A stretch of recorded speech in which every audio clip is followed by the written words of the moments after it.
அன்பர்கள் அனைவருக்கும் அன்பான இனிய ஆன்மீக வணக்கங்களை தெரிவித்துக் கொள்கிறேன்.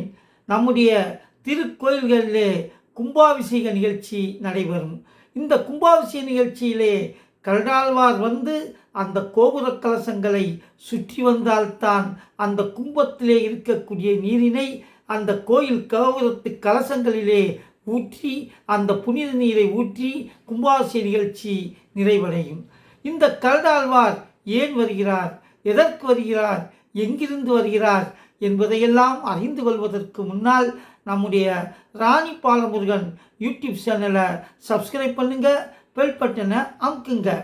மெய்யன்பர்களே, இந்த உலகத்திலே எத்தனையோ யாகங்கள் நடத்துவார்கள். புத்திரகாமசி யாகம் நடத்துவார்கள், அஸ்வமேத யாகம் நடத்துவார்கள். இந்த யாகத்திலே அபிபாகம் என்று ஒன்றினை, அதாவது படையலினை சிவபெருமானுக்கோ பிரம்மாவுக்கோ விஷ்ணுவுக்கோ இல்லது மற்றும் உள்ள பரிவார தேவதைகளுக்கோ அதை வைத்து அந்த வேள்வியினை நடத்துவார்கள். இப்படி பல்வேறு வட்ட வேள்விகள் நடைபெற்று கொண்டிருந்தது.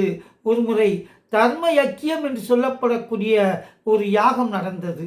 இந்த யாகத்துக்கு என்ன தர்ம யக்கியம் என்று சொன்னாலே, 12 ஆண்டுகள் ஒரு நாட்டிலே மழை பெய்யவில்லை என்று சொன்னால் அந்த மலையை வருவிப்பதற்காக வர்ண பகவானை நினைத்து செய்யப்படக்கூடிய ஒரு யாகம்தான் தர்ம யக்கியம் என்று சொல்லப்படக்கூடிய அந்த யாகம்.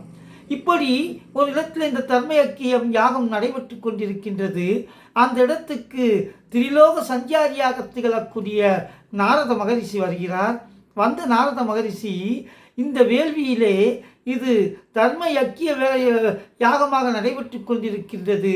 இந்த வேள்வியிலே அபிபாகமாக யாருக்கு, எந்த தேவதைக்கு அபிபாகம் வைக்கிறீர்கள் என்று கேட்கின்றார்கள்.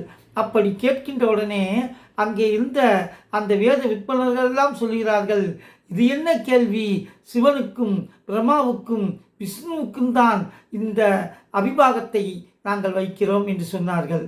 அப்பொழுது நாரதர் சொல்லுவார், இது தர்மத்துக்காக, மலைக்காக வர்ண பகவானை வேண்டி நடைபெறக்கூடிய ஒரு யாகம்.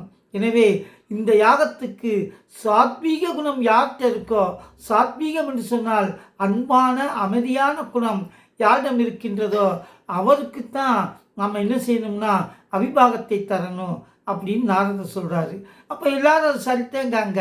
அப்படி சாத்வீக குணம் கொண்ட ஒரு தெய்வத்தை எப்படி கண்டறிவது என்று யோசித்து கொண்டிருக்கின்ற பொழுது அந்த வேள்வியிலே இருந்த பிருகு முனிவர், அந்த பிருகு முனிவர் என்ன செய்தான்னா, நாம் போய் அந்த சாத்வீக கடவுள் யார் என்று கண்டறிந்து வருகிறேன் என்று போகிறாரு. போகிறவர் நரமாமிசத்தை உண்ணக்கூடிய ஒரு மிகப்பெரிய கொடூர குணம் கொண்ட ஒரு வேடனாக அவர் போகின்றார். போனவர் முதல்ல கைலாயத்துக்கு போகிறாரு.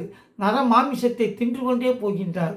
அப்போ சிவபெருமான் சொல்லுகின்றார், இது புனிதமான இடம், இந்த இடத்துக்கு இப்படி நரமாமிசத்தோடு நீ வருகின்றாயே, இந்த இடத்தை விட்டு உடனே கிளம்பு கிளம்பு என்று அவரை வெளியிலே தள்ளிவிடுகின்றார். தள்ளிய உடனே ஆகா, இந்த கைலாயத்தில் இருக்கக்கூடிய இந்த இறைவன் ஒரு பொறுமையற்றவனாக இருக்கிறான், எனவே நாம் சத்தியலோகம் போவோம் என்று சொல்லி அந்த பிரம்மன் வித்து இருக்கக்கூடிய அந்த சத்தியலோகத்துக்கு போனாராம். அந்த சத்தியலோகத்துக்கு போன உடனே அங்கே பிரம்மா இருந்துகிட்டு இருக்காரு, கலைவாணியோடு இருந்து கொண்டிருக்கிறார். அப்பொழுது இவர் நரமாமிசத்தை திங்கக்கூடிய வேடத்திலே அங்கே போகிறாரு. போன உடனே பிரம்மாவும் அவரை வெளியேற்றி விடுகின்றார். அப்படி என்று சொன்னால் இவருக்கும் எனது இந்த சாத்வி குணத்துக்கும் சம்பந்தமில்லை என்று சொல்லிவிட்டு அவர் மீண்டும் அந்த பெருமாள் பள்ளி கொண்டிருக்கக்கூடிய, திருமால் பள்ளி கொண்டிருக்கக்கூடிய அந்த வைகுண்டத்துக்கு போகிறார். கைலாயத்திலே சிவபெருமான் அவரை விரட்டியதனால இந்த உலகத்திலே எங்கு கோயில் இருந்தாலும் உன்னுடைய உருவத்தை வழிபாடு செய்யாமல் அருவுருவமாக வழிபாடு செய்வார்கள் என்று ஒரு சாபத்தை சிவனுக்கே பிருகு முனிவர் கொடுத்தாராம். அதே போல சத்தியலோகத்திலே பிரம்மா அப்படி செய்ய அவரை விரட்டி விட்டதுனால இந்த பூலோகத்திலே எங்கெங்கே கோயில் இருந்தாலும் அங்கே உனக்கு கோயில் இருக்காது, அப்படியே கோயில் இருந்தாலும் உன்னை யாரும் வழிபாடு செய்ய மாட்டார்கள் என்ற சாபத்தை கொடுத்தாரு. இப்போ வைகுண்டத்துக்கு போகிறாரு. போனவர் ரொம்ப வித்தியாசமாக இருக்கணுங்கிறதுக்காக விறுவிறுன்னு வைகுண்டத்தில் போகிறாரு. பகவான் என் பிராட்டியாக இருக்கக்கூடிய மகாலட்சுமி தாயாரோடு பள்ளி கொண்டிருக்கின்றார்.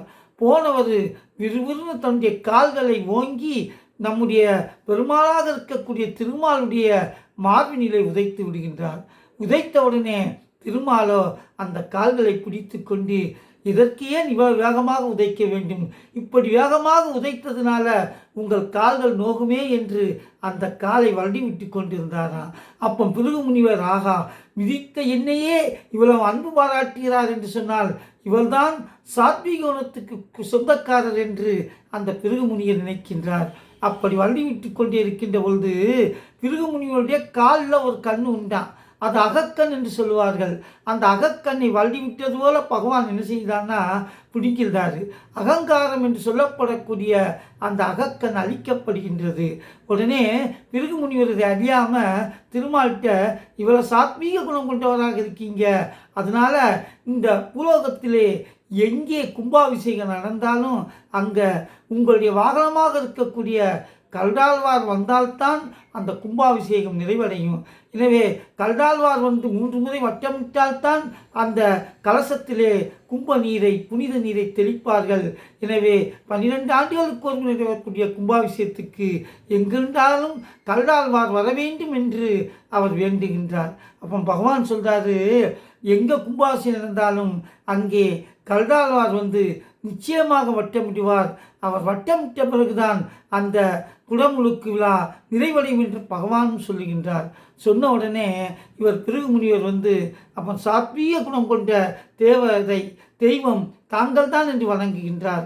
அப்பொழுது பகவான் சொல்லுகின்றார், கல்டாழ்வார் வந்து வட்டமிடுகின்ற பொழுது அந்த கல்டாழ்வார் மீது நானும் அமர்ந்திருப்பேன். நம்ம பக்தருடைய கண்களுக்கு கல்டாழ்வார் மட்டும்தான் தெரிவார். பக்தர்கள் கல்டாழ்வாரை பார்த்து வணங்குவார்கள். நானும் கல்டாழ்வார் மீது அமர்ந்து யாருக்கும் தெரியாமல் பக்தர்களை பார்த்து அவர்களுக்கு அருளாசி வழங்குவேன் என்று சொன்னாராம். அப்போ நம்முடைய பார்வைக்கு கல்டாழ்வார் தெரிகின்றார். பகவான் கல்டாழ்வார் மீது இருந்து நம்மை பார்க்கின்றார். அதனால தான் கும்பாபிஷேகத்தை காணுகின்ற பொழுது அந்த கும்பாபிஷேகத்துக்கு செல்கின்றதும் நமக்கு புண்ணியம் என்று முன்னோர்கள் சொல்லியிருக்கிறார்கள். எனவே கும்பாபிஷேகத்தின் போது கல்டாழ்வார் வந்து அருள் செய்வதும் நாம் எல்லாம் கல்டாழ்வாரை பார்த்து வணங்குகின்றோம். பகவான் கல்டாழ்வார் மீது இருந்து நம்மையெல்லாம் பார்த்து நம்மை ஆசீர்வதிக்கின்றார். அத்தகைய பெருமானுடைய ஆசீர்வாதம் அன்பர்கள் அனைவருக்கும் கிடைக்க வேண்டும் என்று அன்போடு வேண்டி விடைபெறுகின்றேன். நன்றி, வணக்கம்.